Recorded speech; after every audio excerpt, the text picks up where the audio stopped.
Okay, I'm out here in my shop today. I'm going to do the beta test for this guy. I've already checked it manually to make sure it powers my Bitcoin miners, and it runs off of 240 volts. And this box I built it in is a little bit crowded, and my next one is going to be probably a bit bigger so everything fits nicely. But anyhow, neutral and earth ground. This is a 63 amp relay, but I've only got it wired for like a 30 amp. So this is 10 gauge wire.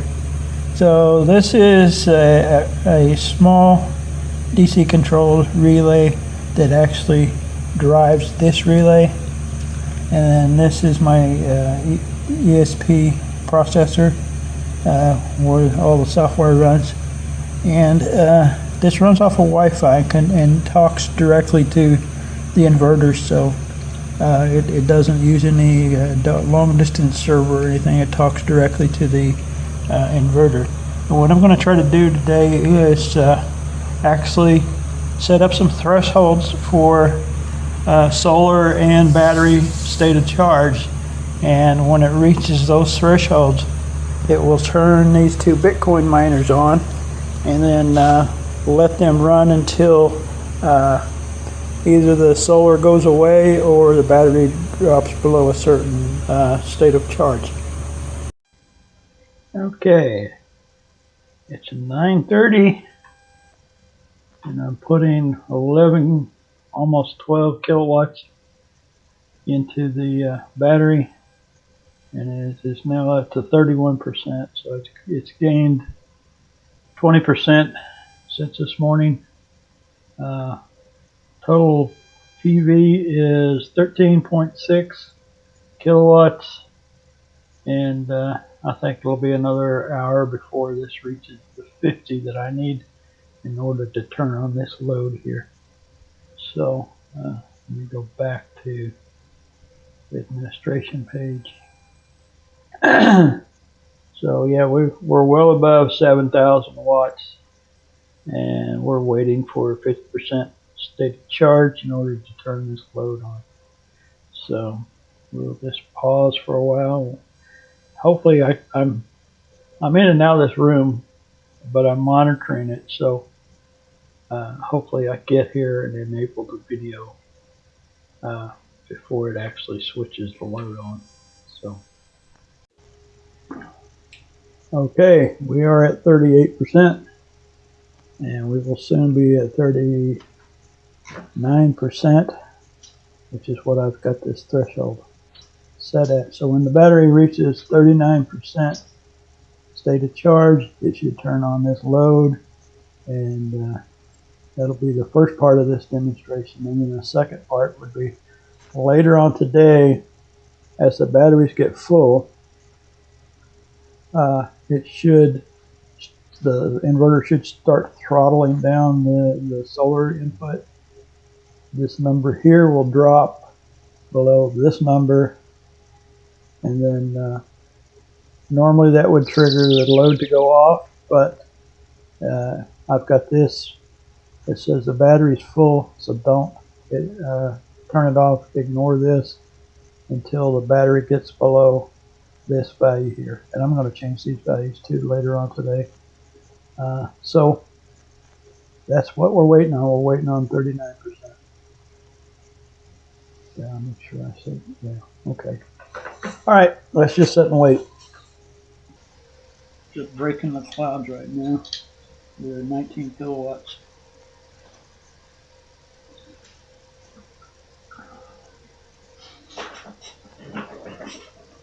So, just waiting for 39%.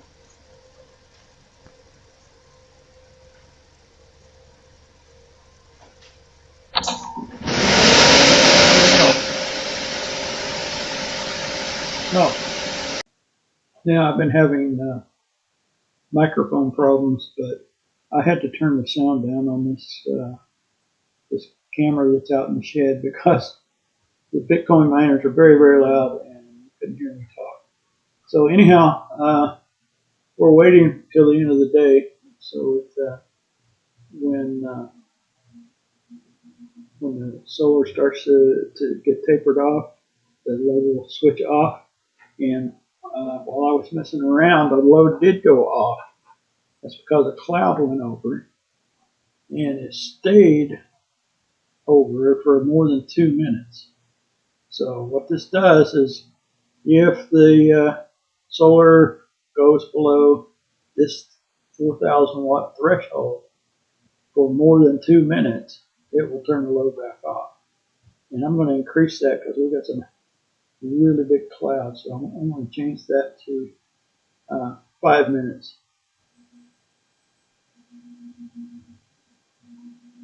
Okay, so it will keep the load on for 5 more minutes. And in the meantime, if the cloud goes away, this will jump back up and it won't turn the loads off. So the rest of the day, it's just going to be wait time because the solar is going to continue to go up and down, up and down. But finally, at the end of the day, it will start to taper off, and that's when we'll see that the real load will switch off. So while we're waiting, I'll go ahead and demonstrate what's going on here. This is my smart load controller, and the software I've written, I tried to think of a lot of things, and I've asked for other inputs, and I got a few suggestions. But this is the monitor part, and it really is just a summary of what the master's doing and what the slave is doing. And up here at the top of the totals, that right now I've got 19 kilowatts coming in, and this is contributions from the master. This is the contribution from the slave, and here it is broken out. This is the PV voltages for. I've got one array that barely puts out anything now. This one right here. There's only 6 panels there, and I think one of them screwed up. But this guy, the master, is putting 4.2 kilowatts into the battery, and the slave is putting 8.88 or 8.088 into the battery. So this is kind of a summary of what's going on, and then the administration page we've been there. This top portion here, this enable force loads. If I check this box, it will force the loads on at 8 a.m. and force them off at 3:15. Okay, and then for if you want to set it, it will force them on and off at a scheduled time of day. And here, enable thresholds. This is also a time window. Let's start with whatever time you set it to. 8 a.m. till 6 o'clock.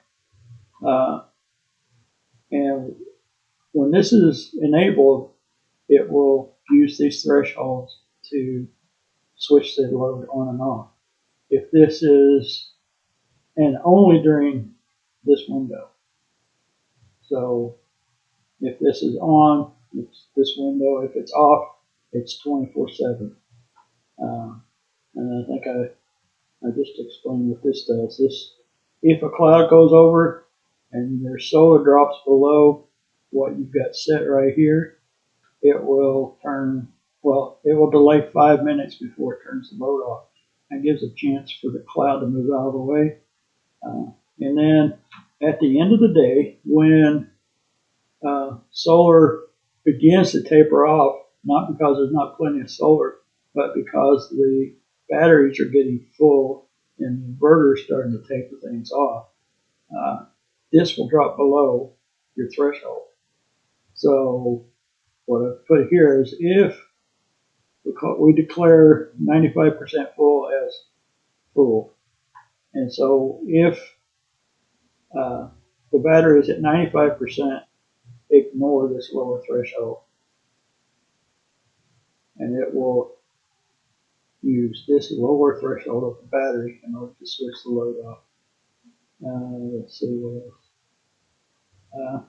When you change these times, you have to save it. If you change any of these thresholds, you have to save it, or they don't take effect. Get status is a quick summary of what's going on. The last time it updated the data. This is raw data, but if you clean it up a little bit, this is a state of the master. This is the state of the slave. And this is kind of like a summary of everything. So, and of course the monitor we were at already. Manage inverters. Okay. If you're first starting out and you don't know what's going on, what your IP addresses are, or maybe you do know what they are and you know the serial number of your inverter, you would type that in right here. And the IP address, and then you would add it to your system. And then down here, these are my master and slave.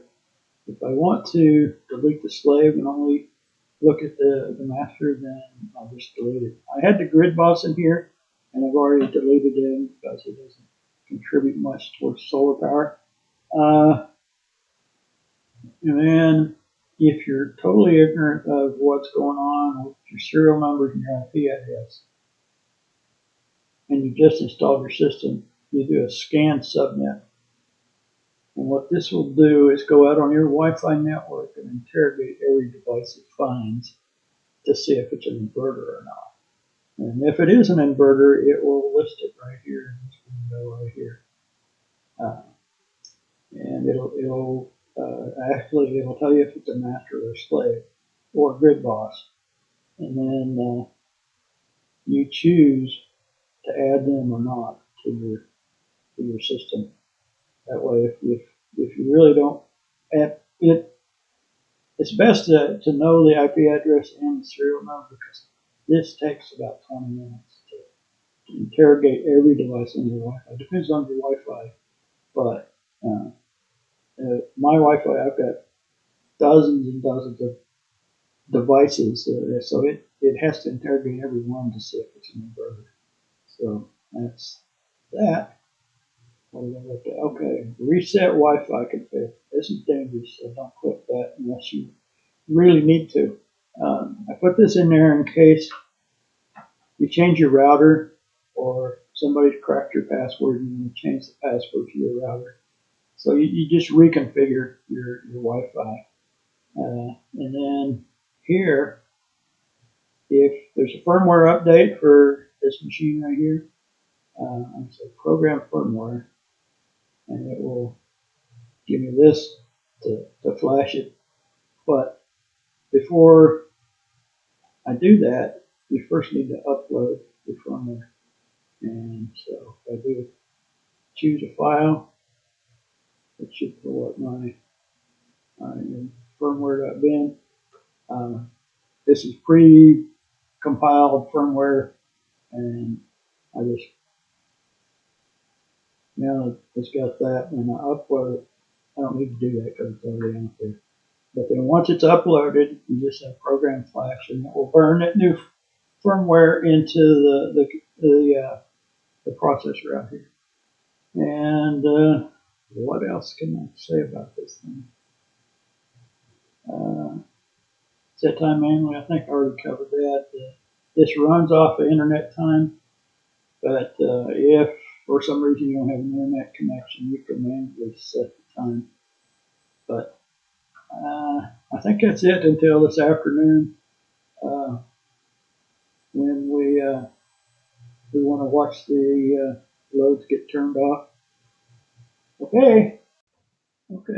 One thing I left out was notification.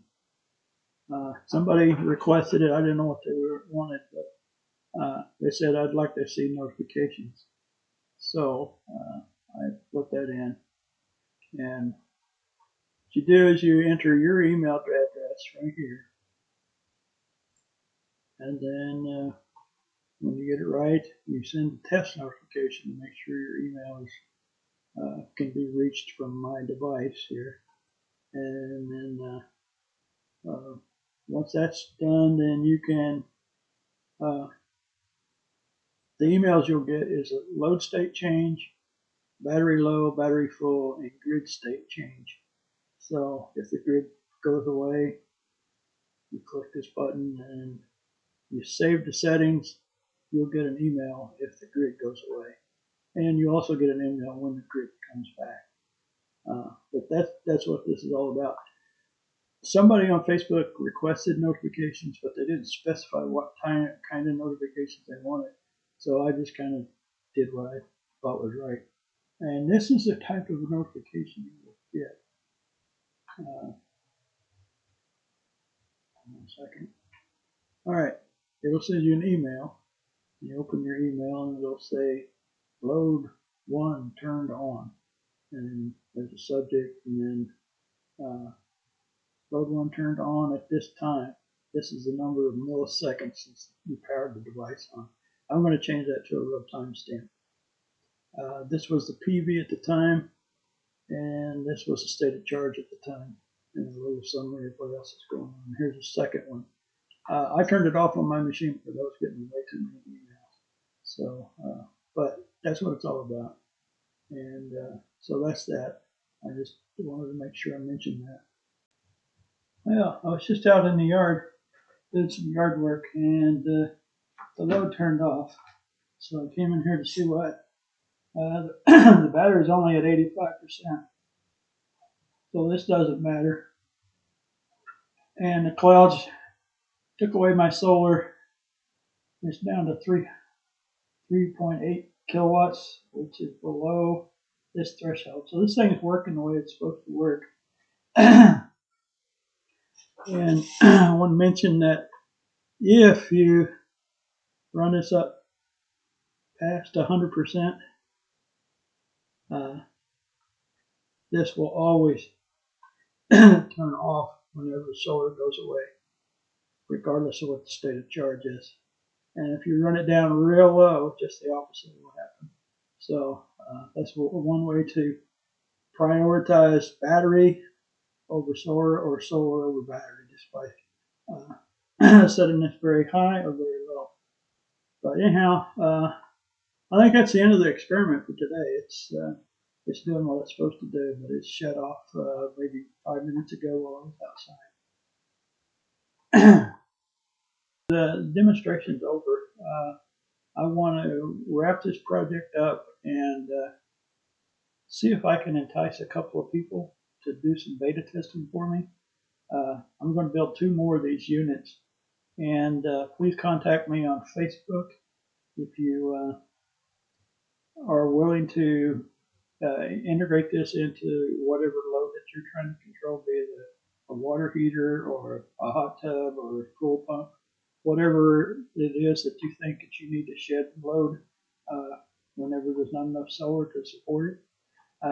I would be grateful if you could contact me and I could give you a beta unit to test with. And this is my Facebook page. If you could PM me by PM messages or just follow me